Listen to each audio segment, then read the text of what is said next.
In the quiet town of Huntsville, Alabama, nestled beside the historic Maple Hills Cemetery, lies a playground unlike any other. By day, it's a haven for children, filled with the sound of laughter and joy. But when night falls, it transforms into something else entirely. A place where whispers of the past come alive, and where the dead, it seems, refuse to rest. Locals call it the Dead Children's Playground. Sarah Mitchell, a journalist known for her fearless investigations, arrived in Huntsville one crisp autumn evening. She had heard the stories. Stories of swings moving on their own, of disembodied giggles echoing through the trees, and of shadowy figures glimpsed at the edge of the playground. For Sarah, these weren't just stories. They were a challenge. Her first night at the playground was unsettling. The moment she stepped foot on the grounds, the air seemed heavier. Every sound, every shadow felt amplified. She set up her camera near the swings. Hours passed with nothing unusual.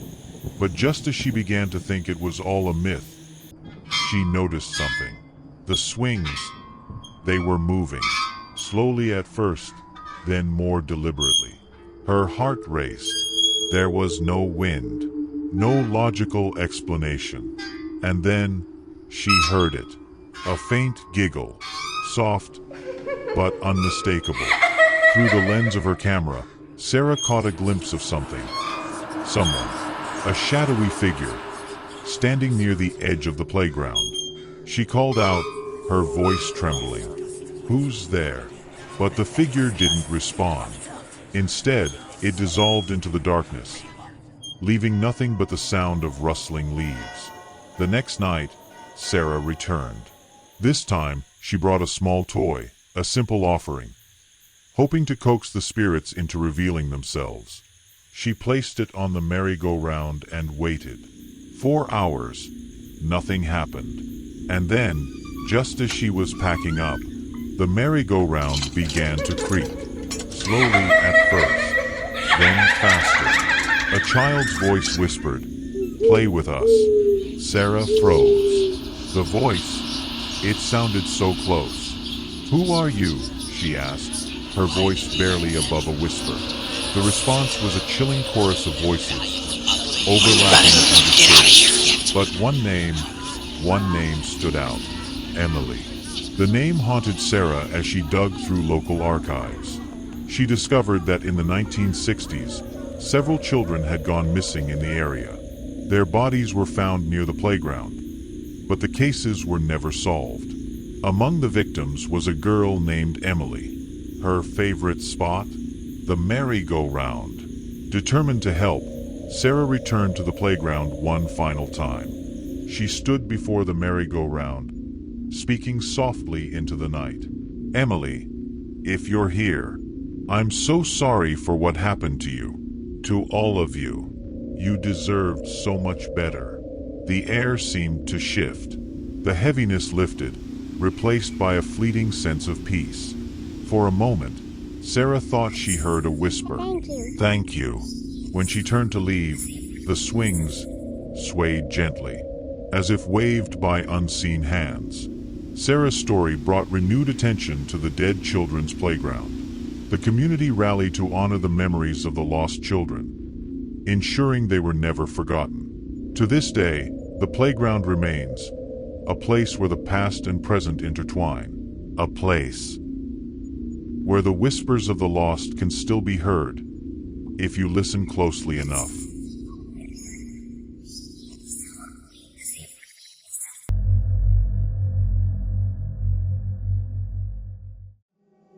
In the quiet suburbs of Thornton, Colorado, there lies a stretch of asphalt known as Riverdale Road. To the unassuming eye, it's just another winding road. But to locals, it's a place shrouded in mystery and fear. Legends speak of phantom joggers, ghostly apparitions, and a mysterious Hell Gate said to mark the boundary between our world and something far more sinister. Late one evening, Emily, a college student with a fascination for urban legends, decided to uncover the secrets of Riverdale Road. Armed with a camera and her thesis notebook, she parked in a secluded spot and stepped into the chilling unknown. The gravel crunched beneath her feet. The cicadas hummed their uneasy tune, and the air was thick with an almost tangible sense of dread. Then, out of nowhere, a cold breeze brushed past her neck, raising the hairs on her skin. The road led her to an ominous mansion, its windows shattered like the eyes of a forgotten soul. The door creaked with every gust of wind, beckoning her into its shadowy depths. Rumor had it that this place once hosted unholy rituals, leaving an indelible scar on its walls. The walls told their own story, adorned with cryptic graffiti and surrounded by the remnants of melted candles. As she captured these signs of the past, a faint whisper echoed through the halls, one that seemed to call her by name. She knew she was alone, or so she thought. Her curiosity drew her further into the house, down a flight of creaking stairs to a basement shrouded in darkness.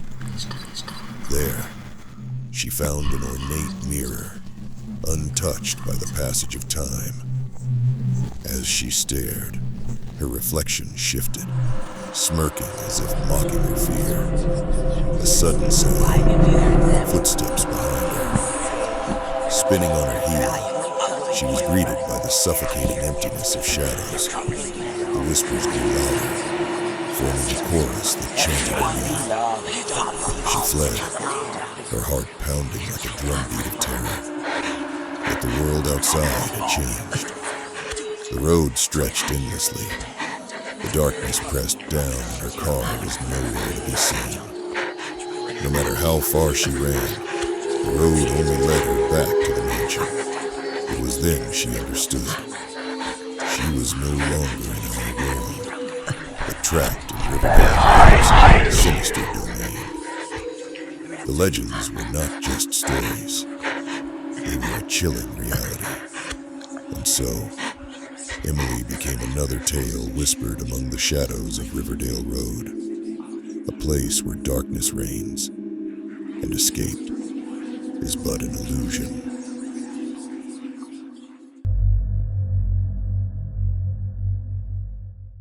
In the shadowed woods of Cornwall, Connecticut, lies the remnants of Dudleytown, a settlement abandoned in the 1800s, now whispered to be cursed. Legends tell of inexplicable tragedies befalling its residents. Sudden madness, mysterious deaths, and vanishings without a trace. Some attribute these misfortunes to a curse brought over by the Dudley family from England, casting a dark pall over the town. Intrigued by these tales, historian Sarah Whitfield embarked on a journey to uncover the truth behind Dudleytown's eerie reputation. Equipped with her research tools, she ventured into the dense forest, determined to document the forsaken village's history. As she navigated the overgrown paths, the forest seemed to close in around her, the canopy blotting out the sun, casting the woods into an almost twilight gloom. The air grew thick, and an unsettling silence enveloped her, broken only by the occasional rustle of leaves. Upon reaching the heart of Dudleytown, Sarah found crumbling stone foundations and remnants of structures overtaken by nature. While photographing the ruins, she noticed shadows flickering at the edge of her vision. Dismissing them as tricks of the light, she pressed on. Exploring further, Sarah stumbled upon a dilapidated cellar door, partially concealed by foliage. Compelled by curiosity, she descended into the darkness, her flashlight casting eerie beams on the damp stone walls. Deep within, she discovered a weathered journal belonging to one of the original settlers. The journal recounted the town's descent into chaos, neighbors turning against each other, sightings of ominous figures in the woods, and a pervasive sense of dread that drove many to madness. The final entries spoke of a ritual intended to lift the curse, a ritual that was never completed. As Sarah read the last words, a chilling whisper echoed through the cellar, calling her name. Her flashlight flickered, and the temperature plummeted.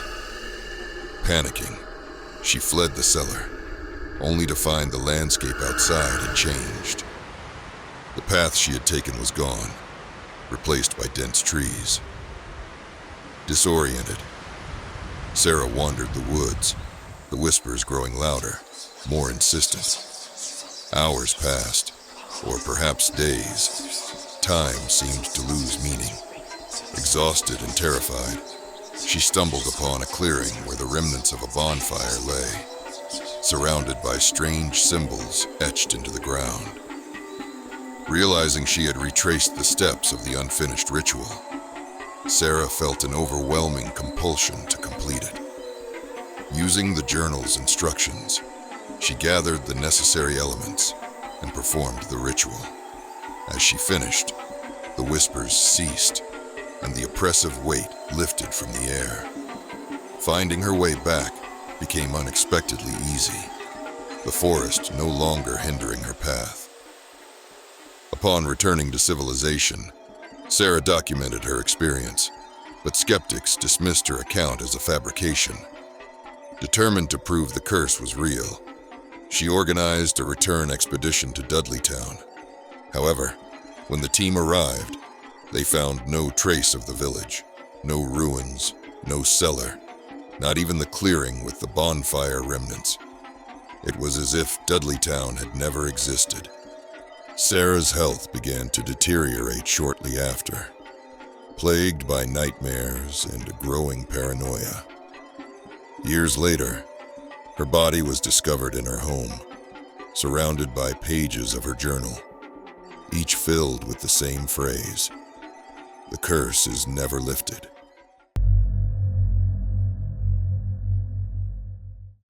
In the dense forests of Point Pleasant, West Virginia, a creature lurks in the shadows, a harbinger of doom, known to locals as the Mothman. Legends speak of its piercing red eyes, its massive wings cutting through the darkness, and the fear it leaves in its wake. But the truth of its origin remains a mystery, one that has haunted this town for decades. It all began in November of 1966. Reports of a terrifying winged entity started to spread. Some saw it lurking in the treetops. Others claimed it followed their cars along the desolate roads near an abandoned TNT factory. What was it? A cryptid? A lost species undiscovered by science? Or something else entirely? Something beyond human understanding? The only certainty was the fear that clung to those who had seen it, a fear that never left them.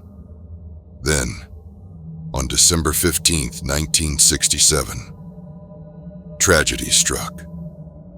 The Silver Bridge, a vital connection between West Virginia and Ohio, collapsed during rush hour, sending cars and their passengers plunging into the icy waters of the Ohio River.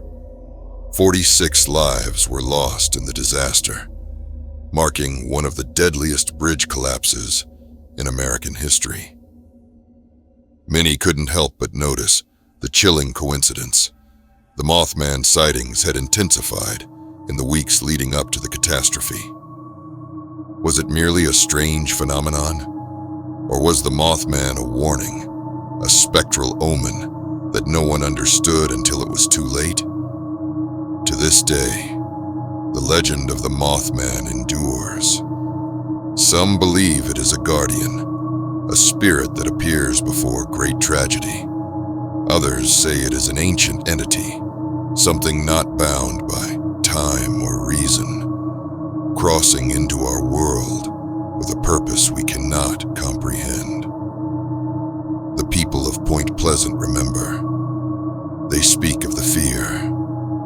warnings and the strange events that surrounded the sightings. They passed the stories down through generations, ensuring that the Mothman is never forgotten.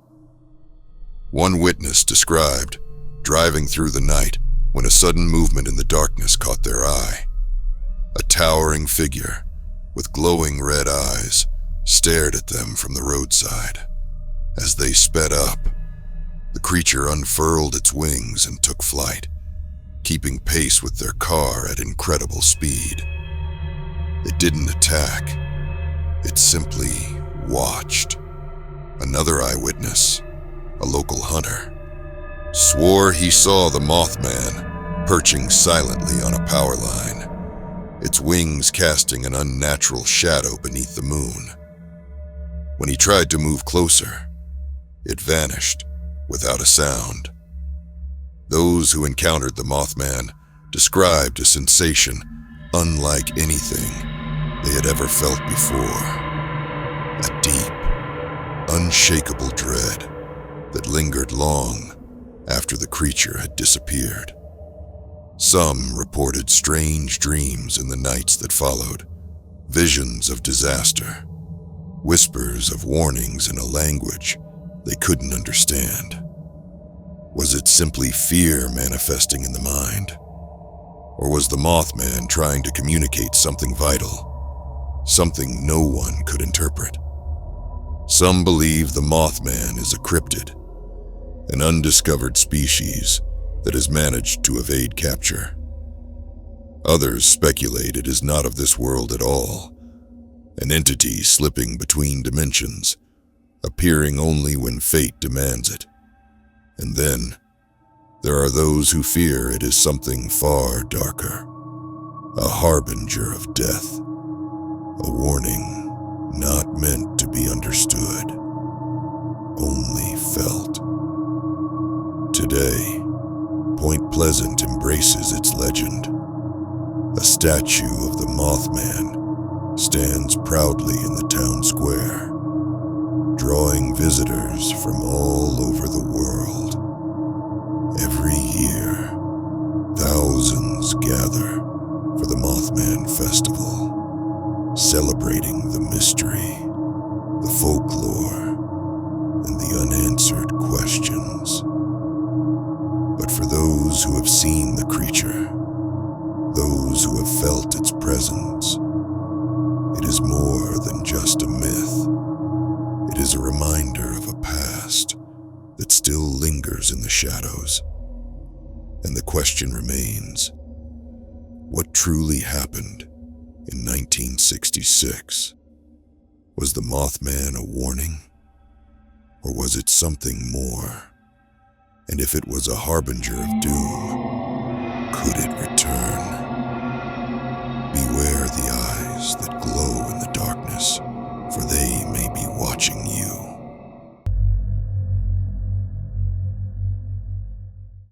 In the quiet farmlands of Adams, Tennessee, the Bell family lived an ordinary life until they became the focus of one of America's most infamous hauntings.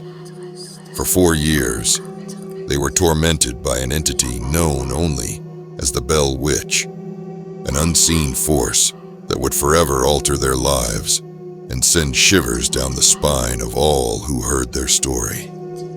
What began as harmless knocking soon escalated into something far more sinister.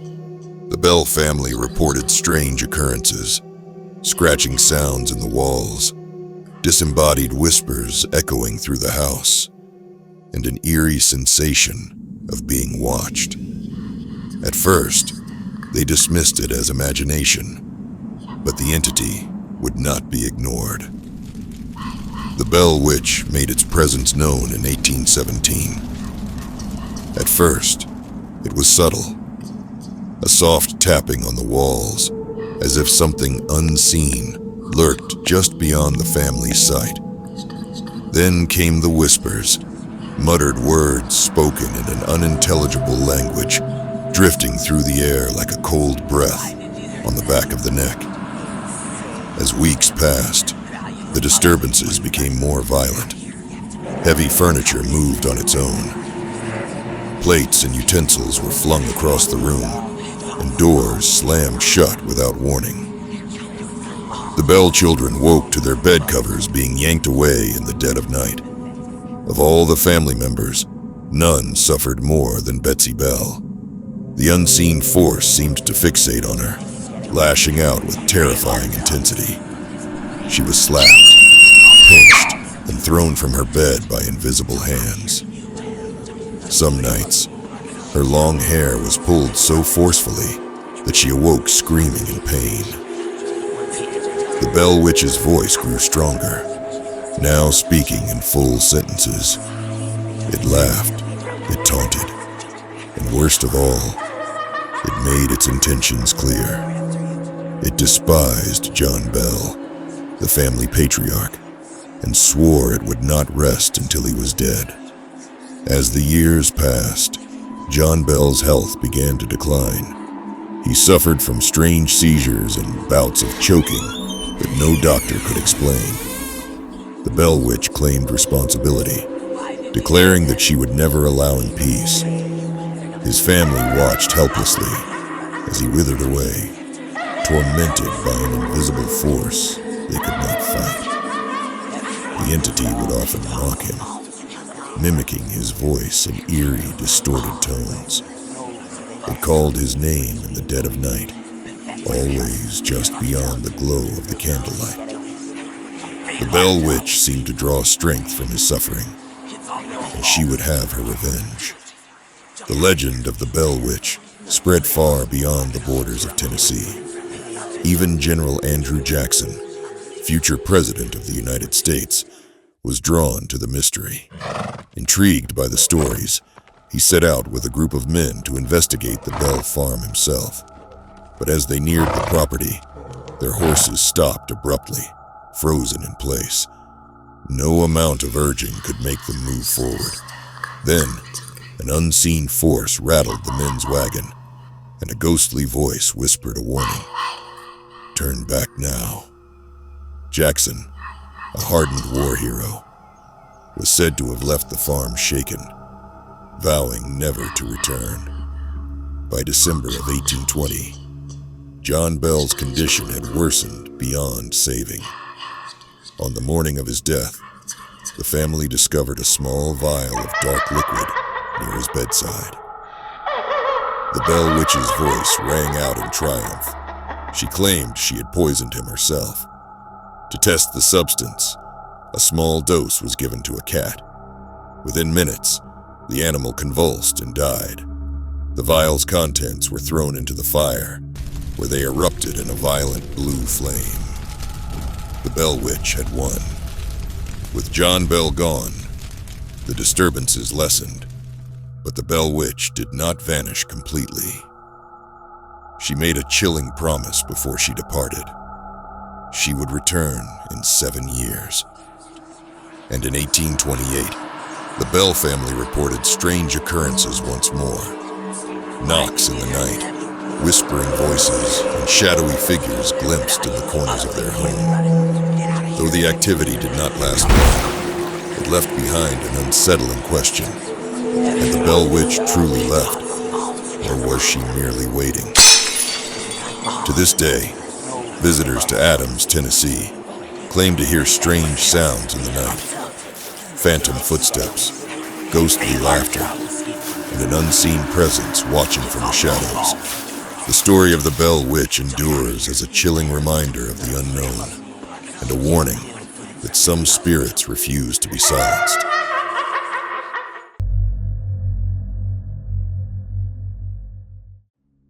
High on a hill in Louisville, Kentucky, stands Waverly Hills Sanatorium, a place where time stands still, and the echoes of the past whisper through its abandoned halls.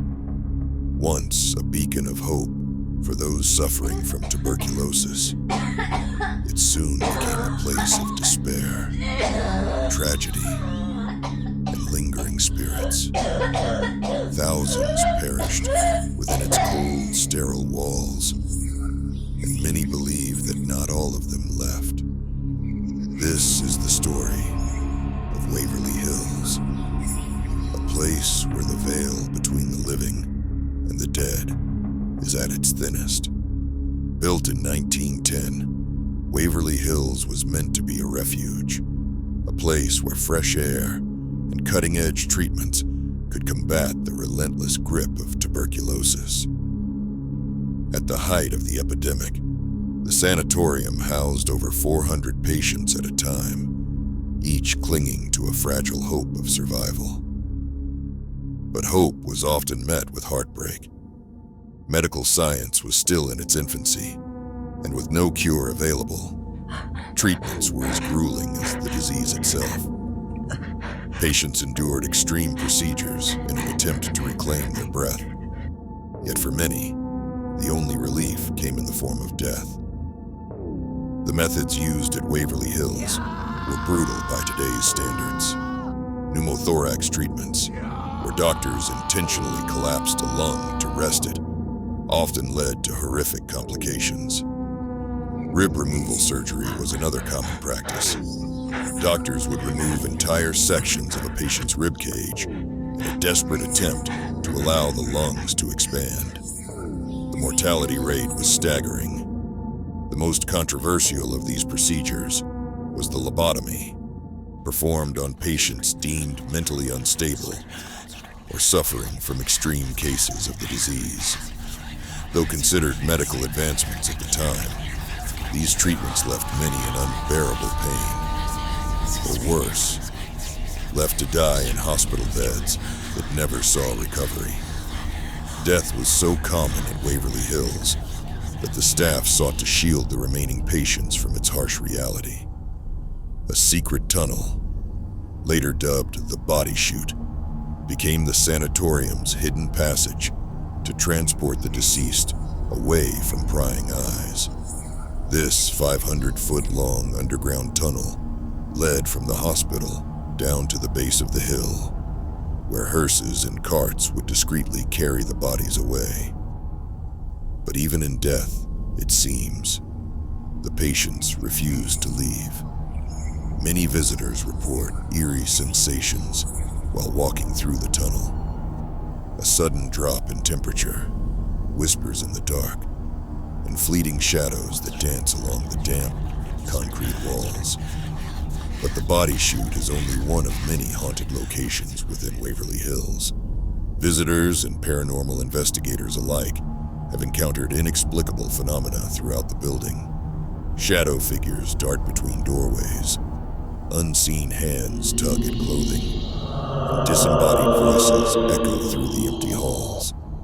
Some claim to have seen full-bodied apparitions, ghostly patients still roaming the corridors, unaware that their time in the hospital has long since ended. Perhaps the most infamous room in Waverly Hills is room 502. It is here that legend tells of a young nurse who took her own life, her body discovered hanging from a noose near the window. Some say she was driven to despair after learning she was pregnant and unmarried, a scandalous fate in her time. Others whisper that something more sinister lurks in room 502, something that drove her to madness. To this day, those who enter the room report feelings of overwhelming sadness, dizziness, and an unshakable sensation of being watched. For decades, Waverly Hills has been a magnet for paranormal investigators, eager to uncover the truth behind the hauntings. Many leave with chilling evidence, EVP recordings capturing voices from beyond, sudden spikes on electromagnetic field detectors, and unexplainable apparitions caught on film. Some claim to have felt unseen hands touch them, heard their names whispered in the darkness, or seen doors slam shut without a breath of wind. What lies within these walls? A residual haunting, forever replaying the suffering of those who lived and died here. Or something more intelligent, more aware, something watching, waiting. Today, Waverly Hills stands as both a historic monument and a chilling reminder of the past. Efforts to preserve the building continue, and ghost tours attract thrill seekers from around the world. But whether you visit for history or for hauntings, one thing is certain. Waverly Hills is more than just an abandoned hospital. It is a place where life and death intertwine, where history refuses to be forgotten, and where, if you listen closely, you might still hear the whispers of those who once called it home. Some believe the souls of Waverly Hills remain, tethered to the place where their final breath was drawn. Others say it's simply the echoes of a painful past.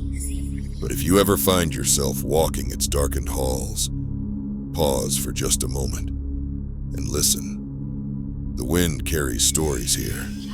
Stories of sorrow, of fear, and of those who may never truly rest.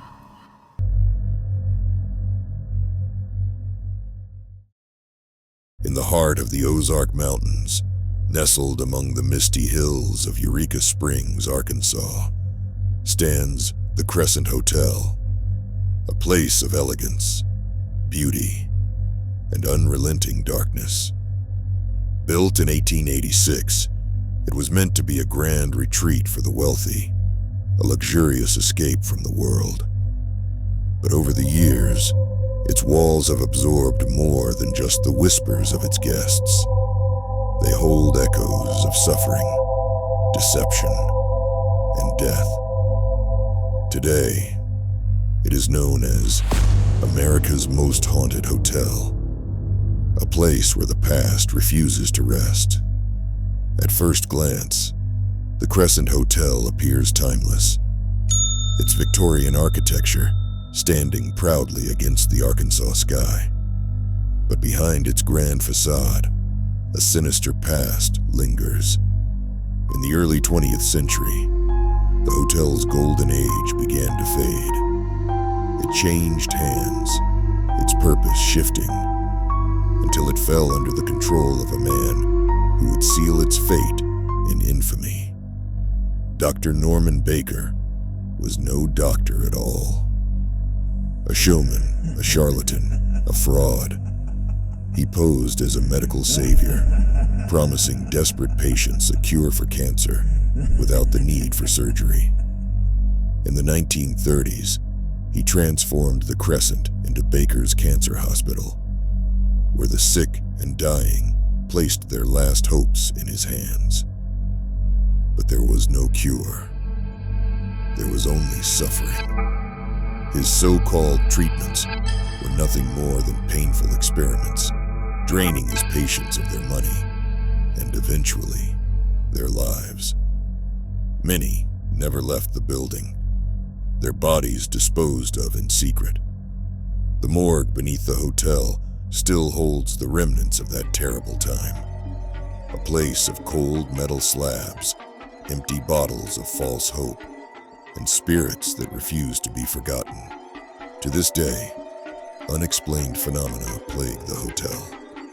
Guests speak of cold spots, doors that slam shut on their own, and shadows that move just beyond the corner of their eyes. Some have heard whispers in the dead of night, voices calling out for help, only to find their rooms empty. But it is not just the voices of Baker's victims that roam these halls. Some spirits date back to the hotel's very construction. Room 218 is one of the most haunted in the building. It is said to be the domain of Michael, a stonemason who fell to his death while working on the original structure. His presence is impossible to ignore. Guests who stay in room 218 have reported objects moving on their own, covers being pulled from the bed, and even the sensation of unseen hands touching them in the night. Some say if you listen closely, you can still hear the sound of his body hitting the ground from above. And then, there are the nurses, phantom figures in white, pushing gurneys down the long, dimly lit hallways. Witnesses claim to see them in the dead of night, moving as if they are still carrying out their duties from Baker's hospital. The faint squeak of wheels echoes through the corridors, growing louder before disappearing altogether. Paranormal investigators have long sought to unravel the mysteries of the Crescent Hotel. In the morgue, their instruments pick up strange voices, answering questions in hushed, ghostly tones. Sudden drops in temperature and flickering lights accompany their searches, as if the spirits themselves are watching, waiting. Some leave with chilling evidence. Others leave with the overwhelming sense that something unseen followed them home. Yet, despite its haunted reputation, the Crescent Hotel remains open, its doors welcoming new visitors every day. Some come for history. Some come for the thrill of the unknown. But all who step inside must ask themselves, what lingers in these walls? Are they merely stories, or is the past truly alive here, whispering through the cracks of time? For those brave enough to visit, the answer is waiting. But be warned, some guests check in and never truly leave.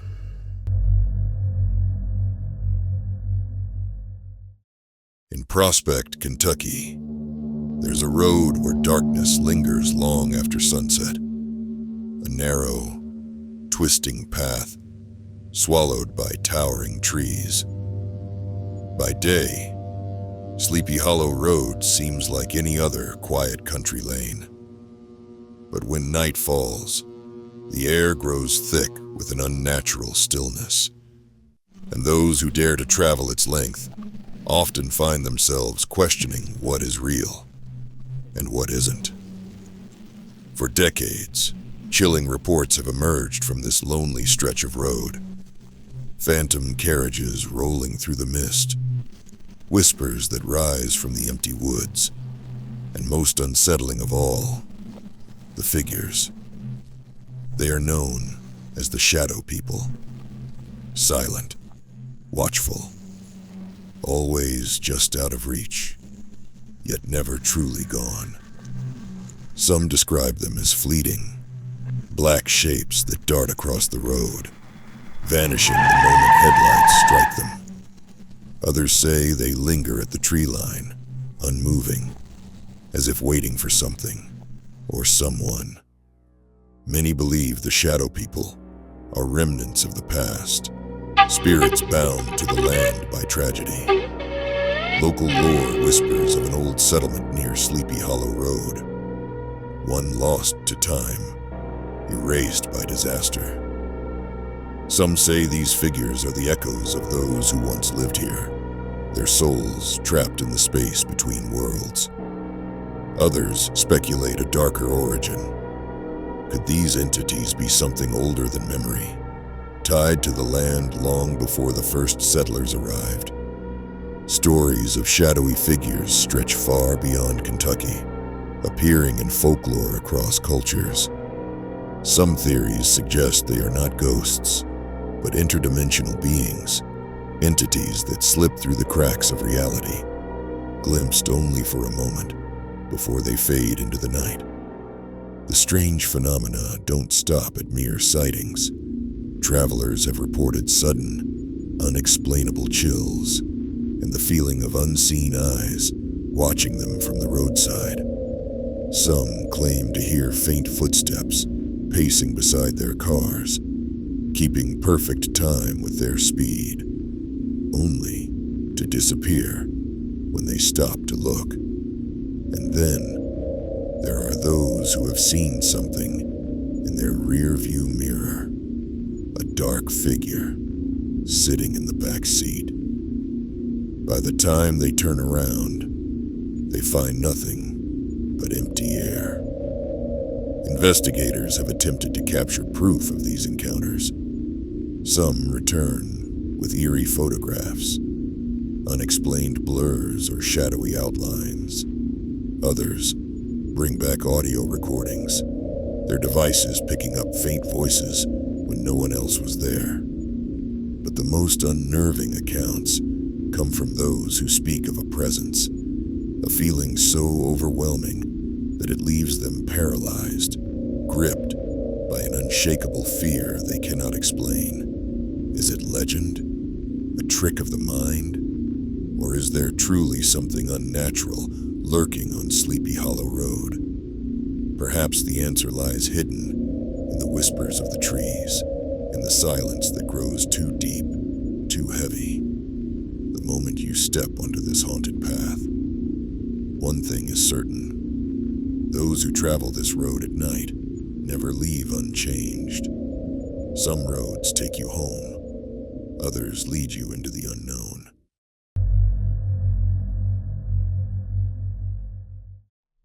In San Jose, California, there stands a house unlike any other.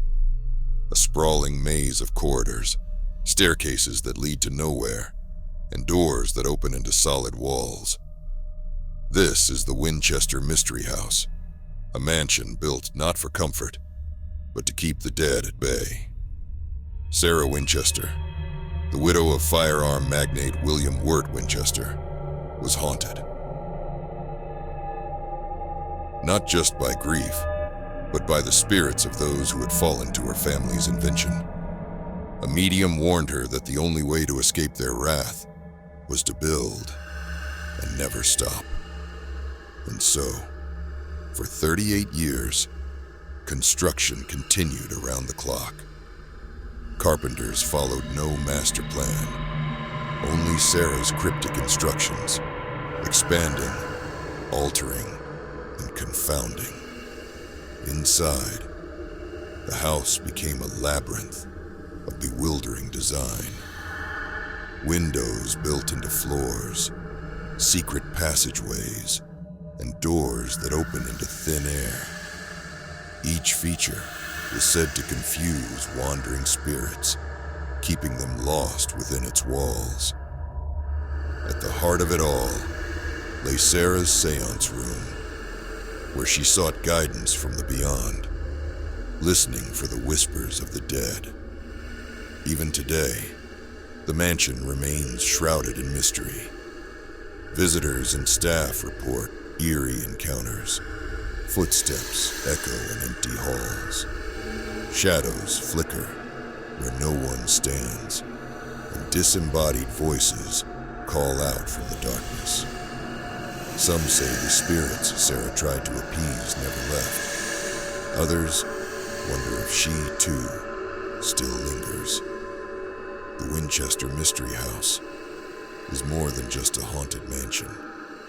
It is a monument to grief, guilt, and a relentless fear of the afterlife. A house not built for the living, but for the restless dead. Lake Lanier is no ordinary body of water.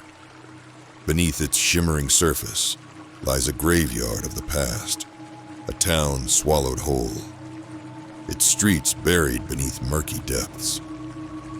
This North Georgia lake, known for its serene beauty, holds a darker reputation.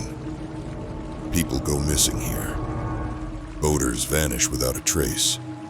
Swimmers are pulled under by unseen hands. Some say it's just the treacherous currents, but others whisper of restless spirits seeking revenge. To understand the lake's curse, we must go back to a time before the waters came. Before Lake Lanier existed, there was Oscarville, a once thriving African-American community.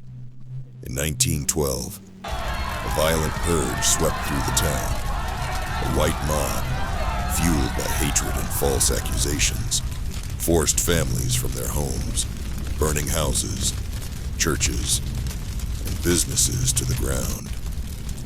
Those who survived had no choice but to flee, leaving behind a ghost town of broken dreams and unfinished stories. Decades later, in the 1950s, the U.S. Army Corps of Engineers needed water to fuel Atlanta's rapid expansion. Their solution?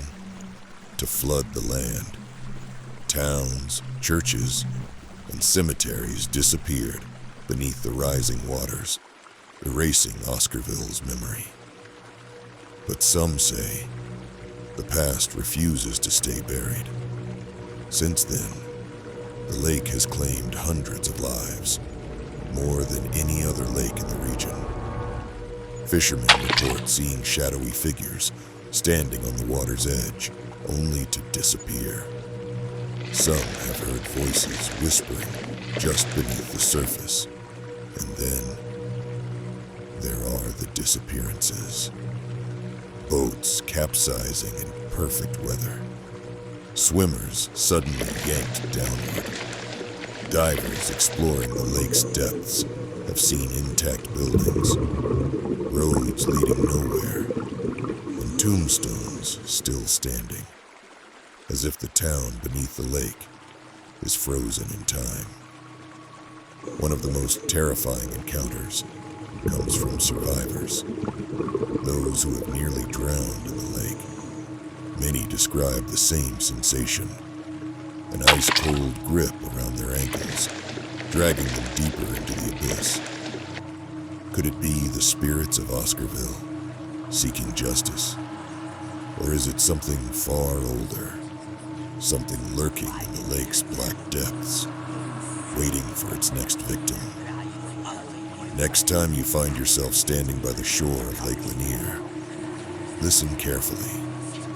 You just might hear the voices of the forgotten, calling from beneath the waves. I am coming for you.